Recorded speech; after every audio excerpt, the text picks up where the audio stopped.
નમસ્કાર ખેડૂત મિત્રો, સ્વાગત છે તમારું ખેડૂત ચેનલની અંદર। આજે તારીખ 14 ડિસેમ્બર 2024 વાર શનિવાર આજના થરાદ માર્કેટ યાર્ડના તાજા બજાર ભાવ। તો ખેડૂત મિત્રો, આજે થરાદ માર્કેટ યાર્ડની અંદર જીરુના સૌથી ઊંચા ભાવ 4600 રૂપિયા નોંધાઈ રહ્યા છે। આજે પણ જીરુની બજારમાં વધઘટ જોવા મળી રહ્યો છે ભાવ, સાથે જ અન્ય જણસીના ભાવમાં પણ આજે વધઘટ બજાર જોવા મળી રહી છે।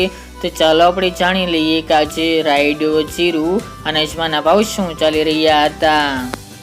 ખેડૂત મિત્રો, આજના થરાદ માર્કેટ યાર્ડના ભાવ જોઈએ તો જીરું 3110 થી 4621 રૂપિયા, રાયડો 1080 થી 1205 રૂપિયા, ગુવાર ગમ 900 થી 1022 રૂપિયા, એરંડા 1220 થી 1265 રૂપિયા, રજકા બાજરી 540 થી 645 રૂપિયા, ઈસબગુલ 2000 થી 2650 રૂપિયા, વરિયાળી 1100 થી 1400 રૂપિયા, બાજરી 480 થી 535 રૂપિયા, તલ સફેદ 1800 થી 2350 રૂપિયા અને મગફળી 980 થી 1100 રૂપિયા। તો ખેડૂત મિત્રો, આ તાજના થરાદ માર્કેટ યાર્ડના તાજા બજાર ભાવ।